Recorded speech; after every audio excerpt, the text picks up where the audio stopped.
Hello, my name is Blaney, and I'm proud to say that I come from the Simon Nation. And my ancestors lived on the beautiful lands now known as BC. From the earliest days on Earth, it was taught by the ancestors that the lands and the waters are sacred, and we need to respect what's in the water, what's in the air, and what's on the land. That teaching was passed down from generation to generation for thousands of years, that it's not just us, but also the animals that we must respect and look after.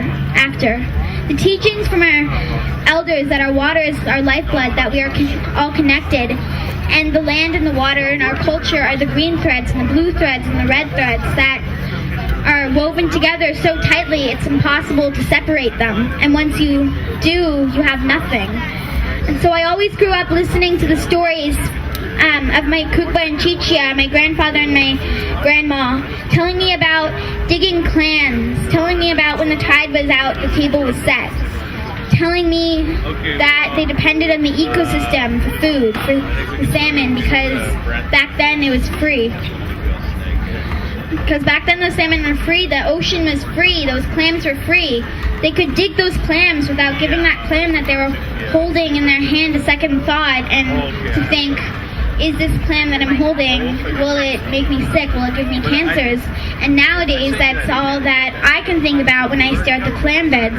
The food that they used to get for free is either gone or poisoned from industry, and within a span of 80 years our land has turned from pristine to poisonous. And always hearing those stories, wishing I was able to experience the same traditional practices in Simon territory.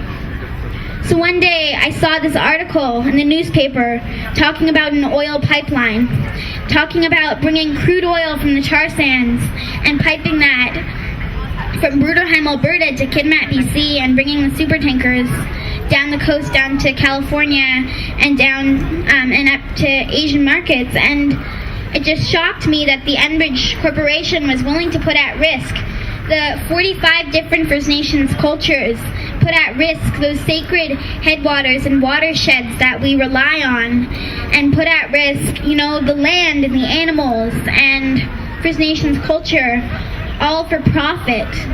And so I wanted to do something about it, so it was then I wrote a song called Shallow Waters about a future where that oil leaks from that pipeline and where that oil leaks from the super tankers, and talking about how sad that would be, and reminding people that we don't want that future for the many generations to come. We don't want that future for the land, and we don't want the future where we can't see even the most common things as watching birds fly by, because in that future there's no birds. And so being reminded of those stories told by my Kukpa and Chichia talking about the land, I wanted to fight this pipeline before it brought more destruction to the land. So I decided to write that song to bring awareness to the destruction caused by oil. And as I started speaking and singing and standing up against proposals like Enbridge, I see more and more industrial proposals threatening Indigenous lands, threatening the environment and the animals and our culture, like Kinder Morgan, like the Keystone XL. And I find it amazing that there are so many people against these proposals, and it gives me hope, people like you, in the audience. So, not only are there warriors defending the lands, but there are also, healers trying to clean it up. So I feel that it's good to have that balance, because, even though it is pristine in Vancouver, there is still a lot to clean up. Even though it's still beautiful in Simon, there is a lot to clean up. So I find it's good to have warriors that are defending our lands, but also healers that are, cleaning it up. And so my song Shallow Waters tells people that if we allow this proposal to come true, that this could be the possible future, and we don't want that future. So this is Shallow Waters, and I hope you enjoy it.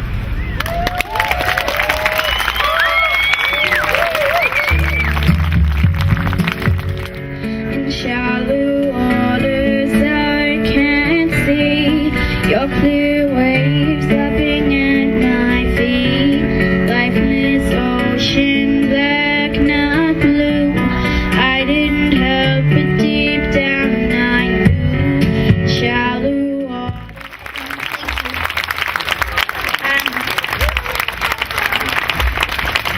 The next song that I'm going to be singing is called Earth Revolution. And recently I went to Rio 2012, the Earth Summit, and I was excited because this was a time where world leaders would come together to speak about sustainability. But instead I found that this conference was very corporation driven, and that nothing really came out of it other than talking. They talked about change, they talked about this, they talked about, they just talked. And for so long that we've only been talking about change. And I think that, we need to actually do something, because if we don't do something today, then there won't be tomorrow. So it was very corporation driven.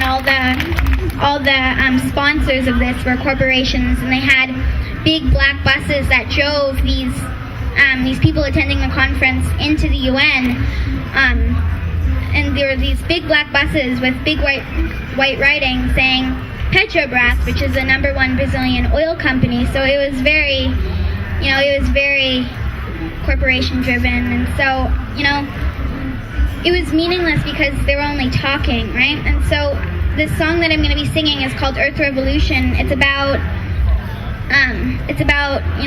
standing up for your future, and it's about not waiting for change to come, but being the change.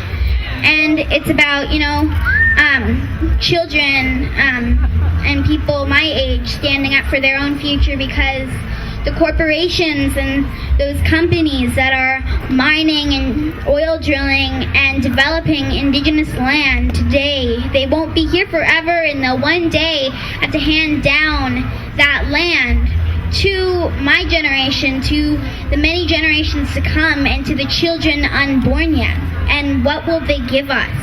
Will they give us mountains turned to rubble? Will they give us an ocean that was once teeming with dolphins and whales? Will they give us that ocean empty? Will they give us this beautiful land in BC? Will they give it to us filled with pipelines? Will they give us a forest shaved of trees? Well, it's not the future that I look forward to growing into, and not the future that the many children that inhabit Earth look forward to growing into either. And so, so this is about making sure that future doesn't happen. It's about, standing up and reminding the corporations that it's not, their future to destroy. And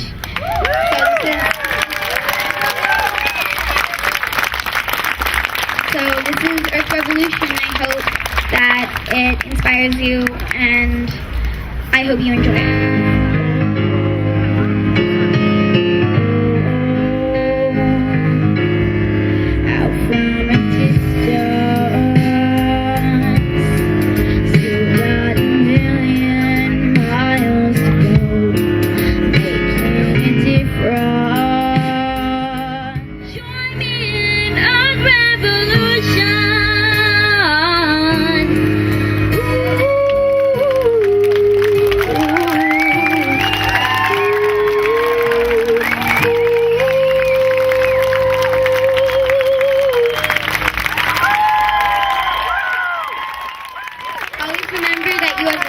Don't be afraid to speak up about what you are passionate about, and that all of you have a gift, share it. Thank you.